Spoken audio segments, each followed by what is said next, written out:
Tonight, family and friends saying goodbye to 43-year-old Eric Garner. A wake and funeral service being held for the married father of 6 children who died following an altercation with the NYPD. Tonight, RFL live in Brooklyn, where mourners are paying their final respects. And tonight, there are calls for a criminal probe into Governor Cuomo's administration. That following a newly released report alleging the governor's team intervened when Cuomo's corruption commission attempted to investigate groups with ties directly to his administration. Did his administration break the law? Plus, how much ownership do you really have over your email accounts? Well, a legal panel will join us to discuss a court ruling that says authorities are within their legal rights to take over your entire account if they believe that you might be linked to a crime. While the court says the practice is not a violation when it comes to your Fourth Amendment rights. Good evening and welcome to RFL. I'm Richard French, and thank you so much for joining us tonight. We will begin in Brooklyn. That is where funeral services are underway this evening for 43-year-old Eric Garner. Now, the married father of 6, he died Thursday, as our entire region knows, after an altercation with police. Police accusing Garner of selling loose cigarettes. Officer Daniel Pantaleo, he has been stripped of his gun and badge and put on desk duty. That after a cell phone video caught Pantaleo putting Garner in what is appearing to be a chokehold, a tactic banned by the NYPD. On the video you can see and also hear Garner, who suffered from asthma, saying that he couldn't breathe. Officer Pantaleo, no stranger to police misconduct complaints. Civilian Complaint Review Board, says 7 complaints were filed against him during the 7 years that he has been on the force. Pantaleo also sued twice on civil rights violations.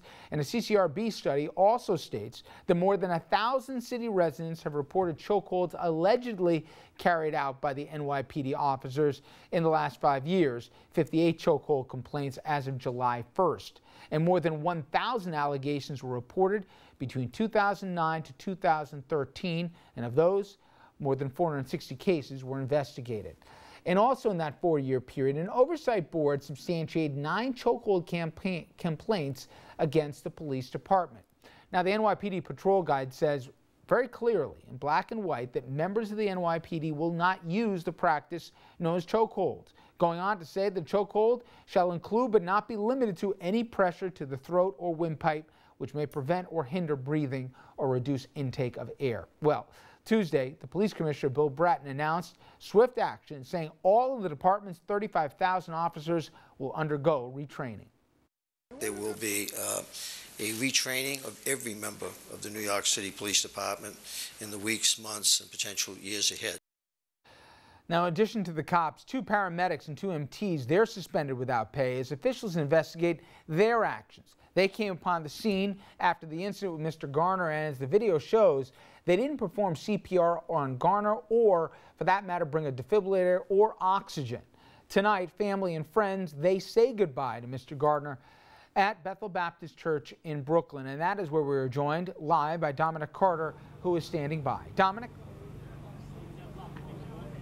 Well, Richard, this wake runs for approximately another 40 minutes, and then at the top of the hour will be the actual funeral service. Now, we have been inside the 2nd floor of this church viewing the body of Eric Garner.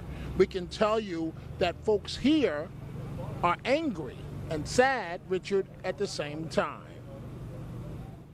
The dramatic arrest caught on videotape, and tonight, loved ones are saying goodbye. Eric Garner in a white coffin and white suit. We spoke with one man of the community, Earl Sims. I'm angry, I'm sad, highly upset. Not just because I know him, but if it was anybody. Nobody needs to go through this type of punishment, especially over something as simple as allegedly selling loosies, cigarettes. And, you know, I honestly feel like if they were intimidated by his size, intimidated by his color. And then Sims became emotional. I'm hurting because it's sad, and it could have been me, could have been my brother, could have been my father, my cousin, whoever. It's not fair, it's not right, I'm fed up with it. This happens continuously over and over and over. They get away with it over and over and over again.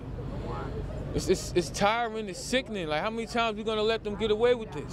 This has been the scene the entire afternoon. This is Sakina Matthews. A lot of officials are here tonight, but of course the mayor's on vacation. What's your take on that? The mayor, he needs to be here. He should be here at this funeral to pay his respects, because if this was, I mean, Italy can wait.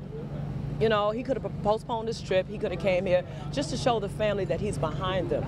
You know, I mean, it makes no sense. They're talking about retraining officers and everything, but these officers are supposed to know this already since 1993 that the chokehold was prohibited.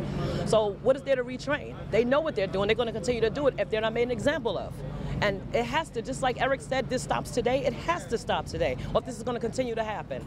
Is it possible at the end of the day, I know you've seen the video, we've all seen the video, is it possible these officers may be cleared legally and in fact maybe they were doing their job accurately? Not at all. These officers murdered Eric, and they need to go to jail. They don't need to lose their badge, they don't need to lose their gun, they don't need to be on desk duty. They need to go to jail like anyone else would who murdered somebody.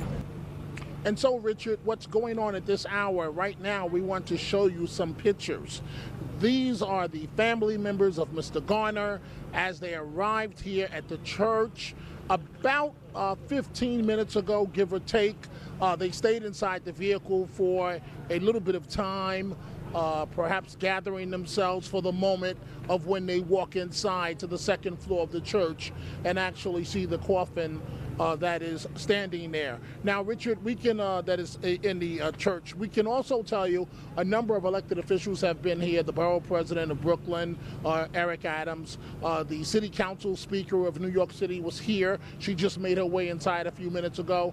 And also there's a representative from Staten Island, James Otto, a city council member. He's inside. It's customary at funerals for officials not to comment to the media until it's after, and Mr. Otto adhered to that. He declined comment to us numerous times, saying that he was here to respect Mr. Garner and that Mr. Garner was actually one of his constituents. So what's going to happen tonight, Richard? We are awaiting the arrival of the Reverend Al Sharpton, who will be speaking during the funeral. Mr. Sharpton is not here as of yet. He's not scheduled to arrive until about 7:30 p.m. He's going to address the media before and after. Finally, Richard, a spokesman for the family, as you might imagine, no family member has been talking to the media while we have been out here throughout the entire day. A spokesman for the family came over. As you might imagine, there are a lot of television cameras here tonight,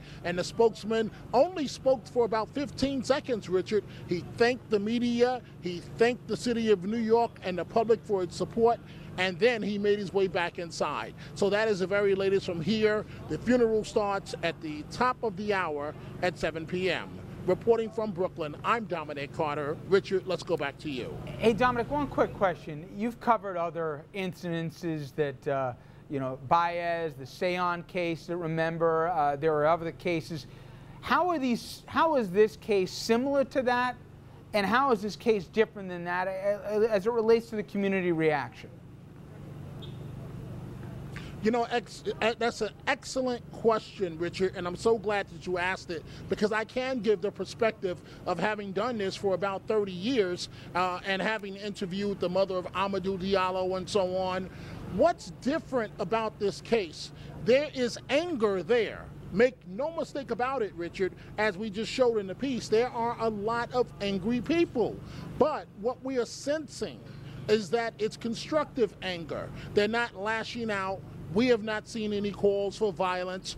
We have not seen, as of today, any calls for days of civil disobedience. I know you remember this, Richard, because you were there covering it. But there was a time when these types of incidents occurred.